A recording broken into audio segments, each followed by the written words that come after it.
Assalamualaikum warahmatullahi wabarakatuh. Alhamdulillahi rabbil alamin alladzi ja'ala sahra ramadana sahra siyam lil mu'minin anzala fihi al-Qur'an hudan lin-nas wa bayyinatin minal huda wal furqan. Asyhadu an la ilaha illallah wahdahu la syarika lah wa asyhadu anna Muhammadan abduhu wa rasuluh. Allahumma salli wa sallim wa barik ala nabiyyina Muhammad wa ala alihi wa sahbihi ajmain. Amma ba'd.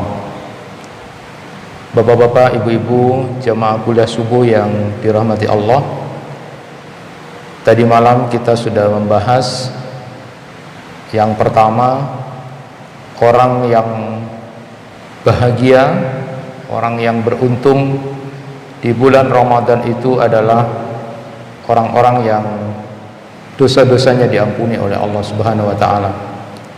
Dia keluar nanti di bulan Ramadan seperti bayi yang baru dilahirkan. Mudah-mudahan kita termasuk di dalamnya. Amin ya rabbal alamin.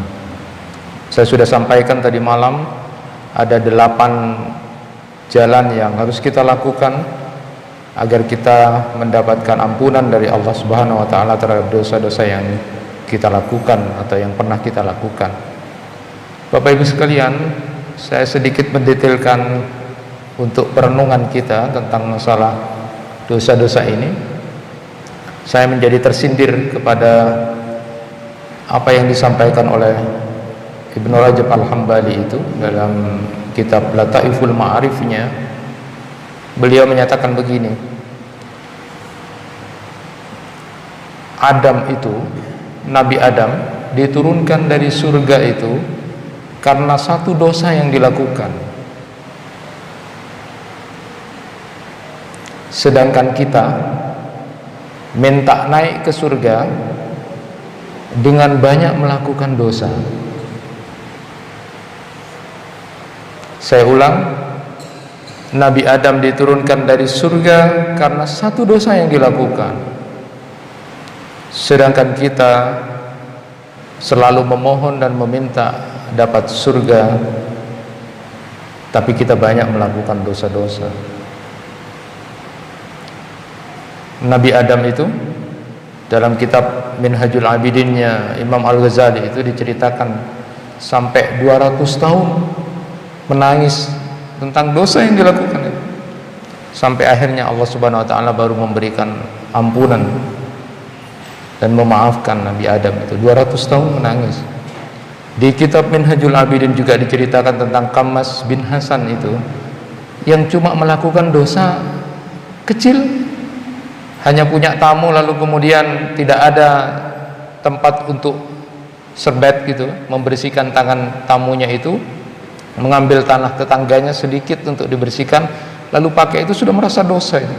Dan itu ditangisi 40 tahun. Lah kita ini kan hebat, banyak dosa minta surga, dengan dosa yang dilakukan hampir banyak tidak menangis dan kadang-kadang lupa itu. Untungnya Allah Subhanahu wa taala sayang kepada umatnya Nabi Muhammad ini, diberi kesempatan luar biasa di bulan Ramadan ini diampuni dosanya oleh Allah Subhanahu wa taala, tentu dengan kesungguhan itu. Makanya disebutkan bahwa ihtisab itu juga bukan bermakna hanya mengharap pahala dari Allah, tetapi ihtisab itu artinya adalah tidak berkeberatan melakukan apapun di bulan puasa ini. Artinya tidak merasa payah, tidak boleh merasa lemah, tidak boleh merasa lemas, tapi sungguh-sungguh terus. Itu ihtisab itu diantaranya, itu dikatakan di Fathul Bari itu. Ibnu Hajar Al-Asqalani itu menyatakan ada kesungguhan. Jadi orang yang berpuasa itu akan dapat ampunan itu ada kesungguhan. Tidak ada rasa malas di hari ke-15 sudah mulai capek, lemas gitu kan. Tidak ada. Itu terus dilawan. Karena apa? Karena ingin mendapatkan ampunan Allah, dan itu tidak main-main. Dan kita mengetahui semua bahwa Rasulullah SAW menyatakan bahwa salawatul khams, Jum'ah ilal Jum'ah, Ramadan ila Ramadan, mukaffirat ma bainahunna idza ijtanabatil kabair. Rasulullah menyatakan dibersihkan dosa-dosa kita dengan sholat 5 waktu itu. Lalu Jumat ketemu dengan Jumat, Ramadan ketemu dengan Ramadan, selama kita tidak melakukan dosa besar. Ibnu Qayyim al-Jauzi itu menyatakan bahwa tidak semua hasanat itu bisa menghapus sayiat, tergantung kepada amal yang kita lakukan. Jadi sholat kita yang 5 waktu itu yang mau membersihkan dosa-dosa itu, termasuk Jumat ketemu dengan Jumat, Ramadan ketemu dengan Ramadan, itu ada 3 keadaan. Pertama adalah amal yang dilakukan itu tidak bisa sama sekali untuk menghapus dosa-dosa itu. Tidak bisa. Kenapa? Karena terlalu lemah. Tidak ada ruh di dalam melaksanakan ibadah itu. Tidak ada kesungguhan. Kemudian juga terlalu banyak riya, ingin dipuji oleh orang lain, dapat pujian. Habis, lemah sekali sehingga kemudian dosa-dosanya tidak terhapus. Kemudian yang kedua adalah orang yang melakukan sungguh-sungguh ibadah itu lalu bisa menghapus dosa-dosa kecil, dosa-dosa kecil saja. Dan yang ketiga, dari saking sungguh-sungguhnya seorang hamba melakukan ibadah itu, ada kesungguhan, ada ruh, ada niat yang ikhlas, sama sekali tidak punya ingin untuk orang lain, maka kekuatan ibadah yang dilakukan tidak hanya menghapus dosa-dosa kecil, bahkan sebagian dosa besar itu terhapus oleh ibadah itu. Itu hebatnya. Nah, sama dengan puasa ini. Orang yang berjuang sungguh-sungguh, merasakan kesungguhan, dia baca Al-Quran, dia melaksanakan ibadah dengan baik, maka tentu kekuatan itu yang bisa menentukan apakah termasuk yang bisa terhapus dosanya atau tidak. Maka bagi orang yang beriman tidak ada waktu untuk kemudian membuang-buang waktu. Ibnu Jauzi itu sampai kemudian menyatakan, tallah, demi Allah, laukila li ahlil kubur, seandainya ditanya orang yang ada di kubur itu, tamannau, coba kau berangan-angan ingin apa, karena mereka tidak mungkin lagi hidup lagi. La tamannau yauman fi Ramadan, seandainya mereka disuruh coba berangan-angan, mau apa kalian? Mereka berangan-angan kalau bisa diberi kesempatan hidup 1 hari saja di bulan Ramadan, hidup 1 hari saja di bulan Ramadan. Kita ini sudah hidup, sedang tidak mati. Coba dibayangkan, andaikan kita sudah meninggal dunia lalu diberi kesempatan oleh Allah 1 hari hidup di bulan Ramadan. Itu orang-orang yang ada di kuburan itu, kata Ibnu Jauzi itu. Dari saking dahsyatnya, hebatnya di bulan Ramadan. Tetapi kita yang belum mati ini kadang-kadang bermain-main dengan 1 hari di bulan Ramadan ini. Rugi besar itu. Orang mati saja seandainya kemudian diberi kesempatan, mau hidup di 1 hari Ramadan dan tidak akan meninggalkan sedikit pun kesia-siaan di bulan Ramadan.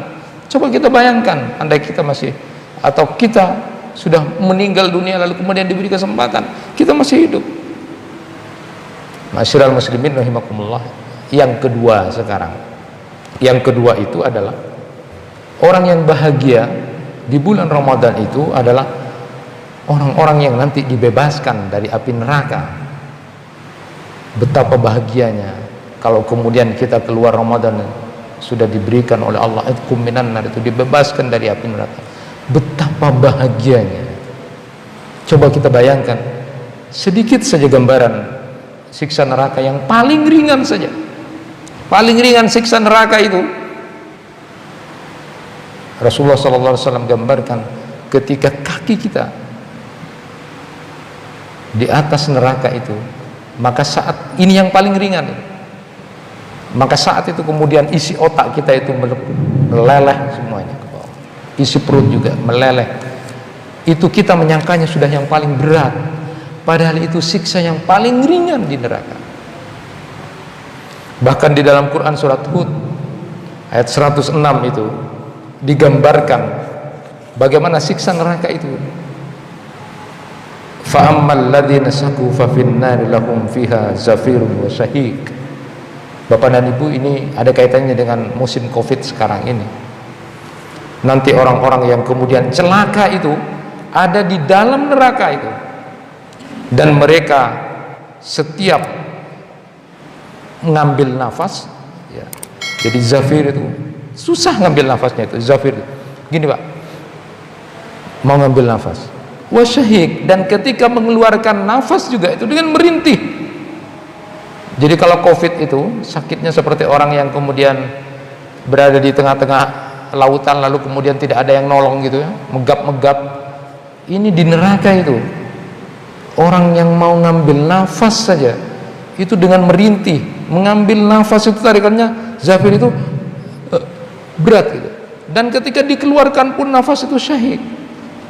Lalu siapa yang kemudian ingin sampai mampir di neraka itu? Kalau ada orang-orang yang sombong di antara kita, sebagian mengatakan sudahlah umatnya Nabi Muhammad itu pasti masuk surga, tapi beda tusana esassa karena raka sakone pera esassa sakecek pera gun berempah. Itu tidak main-main itu. Satu hari di sana itu, kalau satu hari sama perhitungannya dengan 1000 tahun kita, mun pas eseksa saare 1000 tahun, kita tidak pernah mengalami 1000 tahun itu. Mun pas saminggu Pak, 7000 tahun itu mun saminggu, mun pas sabulan pas ereken kempang. Makanya doa itu tidak main-main. Sekarang mari kita belajar ya, mari kita belajar dahsyatnya neraka itu sedikit saja. Nah sudah saya sampaikan sedikit tadi gambaran yang menyiksa itu. Nah sekarang orang-orang yang ada di neraka itu, di dalam Al-Quran itu digambarkan orang yang sudah masuk neraka itu ada 5 keadaan. Pertama, mereka minta keluar dari neraka dari saking tidak kuatnya di dalam neraka itu. Yuriduna ayyakhruju minan nari wa ma hum bikharijina minha walahum adzabum muqim. Orang yang ada di neraka itu dari saking tidak kuatnya di neraka itu minta keluarkan, tapi tidak mungkin keluar sudah. Itu pertama gambaran Al-Quran itu dalam Quran surat Al-Maidah ayat 37. Yang kedua, orang yang sudah di neraka itu minta dikembalikan ke dunia untuk beramal soleh, baru percaya setelah sudah ada di neraka itu. Hatta idza jaa adamul maut qala rabbirji'un la'alli a'malu salihan fima taraktu. Jadi kalau sudah ada di neraka itu baru minta kepada Allah, kembalikan ke dunia, niscaya aku tidak akan pernah sedikit pun menyia-nyiakan waktu itu. Baru setelah di neraka itu mau minta kembali ke dunia, tidak ada lagi sudah. Nah ini di dalam Al-Quran sudah digambarkan orang yang kemudian merugi itu, orang yang menyesal itu sudah digambarkan. Nanti kalau sudah di neraka baru kemudian percaya, baru mau kembali ke dunia dengan baik. Yang ketiga digambarkan orang yang di neraka itu minta keringanan azab, dalam Quran surat Ghafir 49 sampai 50 itu. Dari saking lagi-lagi tidak kuatnya, ringankan sudah. Kalau tidak bisa keluar, malaikat tidak bisa kami keluar, ringankan saja. Kalau kami kemudian tidak bisa dikembalikan, ringankan siksaannya itu. Padahal tidak ada itu. Keringan siksaan tadi yang sudah saya sampaikan, sedikit yang paling ringan itu adalah meleleh. Lalu kemudian yang keempat digambarkan di dalam Al-Quran itu, mereka orang-orang yang sudah di neraka itu minta bantuan dari saudara-saudaranya atau sekutu-sekutunya yang ada di neraka, yang masuk neraka juga. Dulu aku minta dan mengikuti kamu, sekarang kamu juga ada di neraka sama-sama, ayo tolong. Tidak bisa. Dan yang terakhir itu gambaran di dalam Al-Quran, orang yang sudah ada di neraka itu minta dimatikan saja, karena saking tidak kuatnya dengan siksa api neraka itu, minta kepada Allah dimatikan saja. Itu dalam Quran surat Az-Zukhruf ya. Wa nahnu ya malik liyaqdi alaina rabbuk qala innahum makisun. Matikan saja, kami sudah tidak kuat. Tetapi persoalannya kalau sudah ada di akhirat, waktu di padang mahsyar, Allah Subhanahu wa taala sudah datangkan kematian itu dengan gambaran kambing gibas lalu disembelih. Hari ini tidak ada lagi yang namanya kematian, yang ada adalah kekekalan. Tidak ada orang kelengger, tidak ada orang mati. Hari ini adalah kekekalan, tidak ada yang namanya kematian, disembelih oleh Allah. Nah orang yang ada di neraka ini dari saking tidak kuatnya di neraka minta dimatikan saja kepada Allah, tapi tidak ada lagi kematian, tidak ada kelengger, tidak ada mati. Ada orang berpikir mungkin kalau di dunia kepanasan kelengger enak sudah, tidak ingat apa-apa. Tidak ada masalahnya. Di akhirat itu sudah ada kekekalan, karena kematian kelanggar itu sudah tidak ada, disembelih oleh Allah. Yang ada adalah kekekalan. Maka Bapak dan Ibu sekalian yang dirahmati Allah, hal-hal yang perlu kita lakukan agar kita kemudian menjadi termasuk orang yang bahagia, termasuk golongan orang-orang yang dibebaskan dari api neraka itu. Yang harus kita lakukan pertama, di samping puasa yang memang merupakan junnah itu, puasa yang kita lakukan ini adalah perisai, tameng untuk kita kemudian tidak bisa masuk neraka. Maka puasa sungguh-sungguh itu. Selain itu, yang harus kita lakukan pertama adalah teruslah minta kepada Allah untuk terhindar dari api neraka. Penting. Teruslah minta kepada Allah terhindar dari api neraka. Di dalam hadis itu disebutkan, siapa orang yang kemudian habis salat maghrib dan habis salat subuh, di antara zikirannya itu, di antara wiritannya, minta kepada Allah, Allahumma inni as'alukal jannah, Allahumma ajirni minan nar, Allahumma ajirni minan nar. 7 kali Allahumma ajirni minan nar, maka akan dibebaskan dari api neraka. Setiap selesai sholat subuh dan selesai sholat maghrib, doakan terus itu, berdoa itu terus. Doa yang kedua yang sudah kita baca, yang merupakan doa sapu jagat, di antaranya adalah Rabbana atina fid dunya hasanah wa fil akhirati hasanah wa qina adzabannar. Ya Allah, minta kebaikan di dunia, minta kebaikan di akhirat. Tapi kebaikan di akhirat itu ditambahi wa qina adzabannar, dan jauhkan dari api neraka. Kenapa? Karena umatnya Nabi Muhammad masuk surga itu ada 3 macam. Pertama, masuk tanpa hisab. Yang kedua, masuk surga setelah hisab lama atau sebentar. Dan yang ketiga, masuk surga setelah sebelumnya masuk neraka dulu, mampir ke neraka. Maka kita minta untuk tidak mampir gitu loh. Coba salah coba gampang, sakone paling sasa, pakun masuk surga, itu sering saya dengar itu. Jangan, karena ini tidak main-main. Makanya doanya itu, kebahagiaan di akhirat itu, kebahagiaan di akhirat, masuk surganya itu wakina ada benar, tidak mampir ke neraka. Teruslah minta kepada Allah Subhanahu wa taala. Bahkan di waktu sahur ada doa yang diajarkan Rasulullah sallallahu alaihi wasallam, sama sami'um bihamdillah wa hasuna bala'uhu alaina rabbana sahibna wa afdil alaina a'idam billahi minan nar. Saya sampaikan kemarin, di antaranya di waktu sahur beristighfar kepada Allah. Waktu sahur masuk kepada doa yang diajarkan Rasulullah itu. Ya Allah, mudah-mudahan mendengarkan orang-orang yang memuji kamu atas kebaikan apapun yang berikan, bala apapun itu merupakan nikmat. Ya Allah, dampingi kami, jangan sampai ditinggalkan sedikit pun.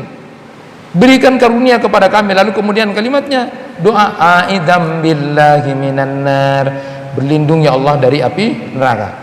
Jadi yang pertama, di samping puasa yang harus kita lakukan adalah teruslah minta kepada Allah agar terhindar dari api neraka. Saya ingin bacakan riwayat Bapak, ini penting.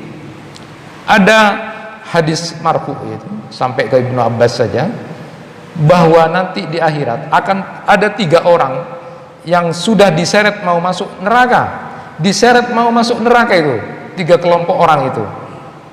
Nah, kemudian yang pertama, innar rajula la yujarru ilan nar fatanzawi wa yanbitu ba'daha ila ba'din fayaqul lahar rahman malak fatakul innahu la yastajiru minni fayaqulu arsilu abdi.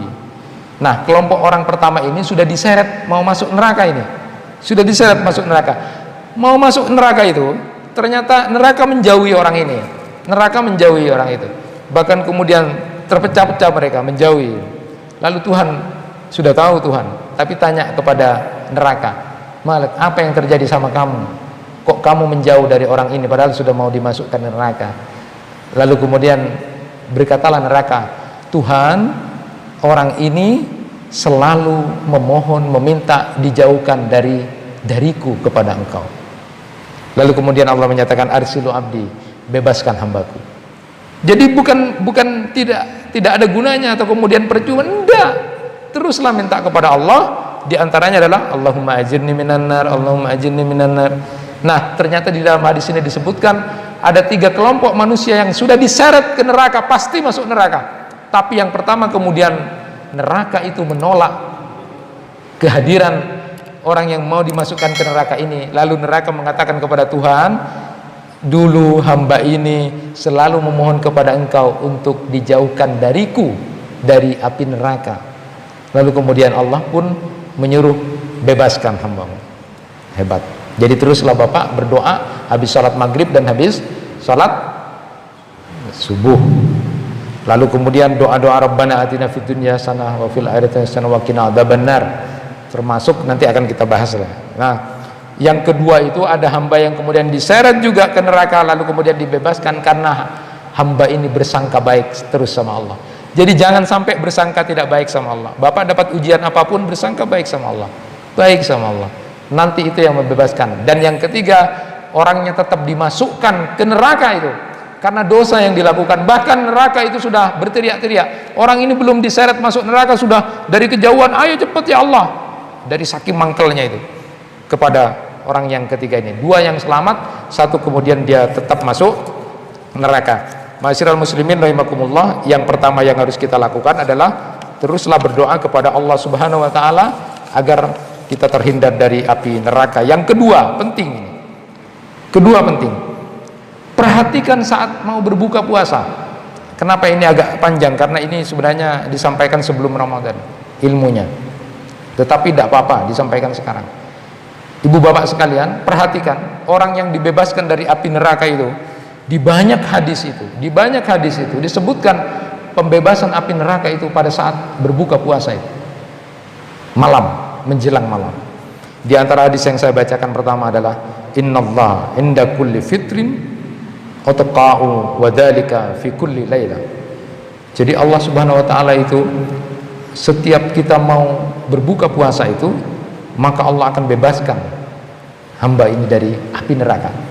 Maka selalu menyampaikan, tolong mari kita lakukan paling tidak jam 5. Kalau orang-orang Arab itu sudah di Makkah, di Madinah, itu 1 jam sebelumnya, sebelum azan maghrib dikumandangkan, itu sudah memohon pada Allah terus.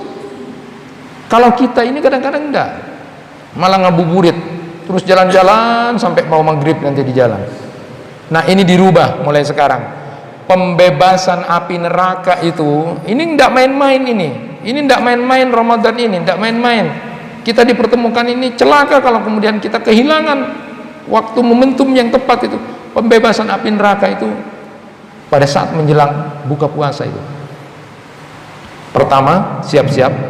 Yang kedua, doanya orang yang menjelang berbuka puasa itu tidak pernah ditolak oleh Allah. Innalis-sami inda fitr la da'watun ma turad, tidak akan pernah ditolak. Dan yang ketiga, karena malaikat pada waktu itu turun mengamini apa yang kita minta. Termasuk diantaranya di dalam kitab Bustan Ibnu Rajab Al-Hambali itu, Bughyatul Insan fi Wadaifi Ramadan, itu disebutkan menjelang maghrib itu ada 2 hal yang sangat disukai oleh Allah untuk dibaca itu. Lalu kemudian 2 hal yang tidak mungkin tidak kita inginkan. Apa itu? Bersyahadat, lalu beristighfar, lalu meminta kepada Allah surga dan dijauhkan dari api neraka. Jadi di antara zikirannya itu adalah asyhadu an la ilaha illallah, astaghfirullah, as'alukal jannah wa'uduka minan nar. Itu di antara minta kepada Allah dijauhkan dari api neraka. Nah, ada seorang sahabat yang bernama Abdullah bin Amr itu suka kalau sudah di waktunya buka puasa itu bersama keluarganya. Jadi bapak-bapak, ibu-ibu yang mungkin belum, maka mulai nanti malam, mulai nanti sore jam 5 sudah harus siap bersama keluarganya, ngaji, zikir dan berdoa, memohon kepada Allah, termasuk yang dibebaskan dari api neraka. Itu menjelang berbuka puasa. Yang ketiga, itu yang kedua. Yang ketiga adalah komitmen sholat jamaah.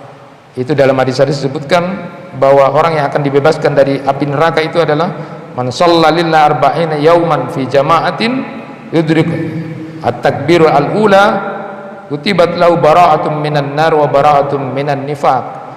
Jadi orang yang sholat paling tidak 40 hari dia tidak ketinggalan imam takbiratul ihramnya itu, maka dicatat dia akan dibebaskan dari api neraka dan dibebaskan dari nifak.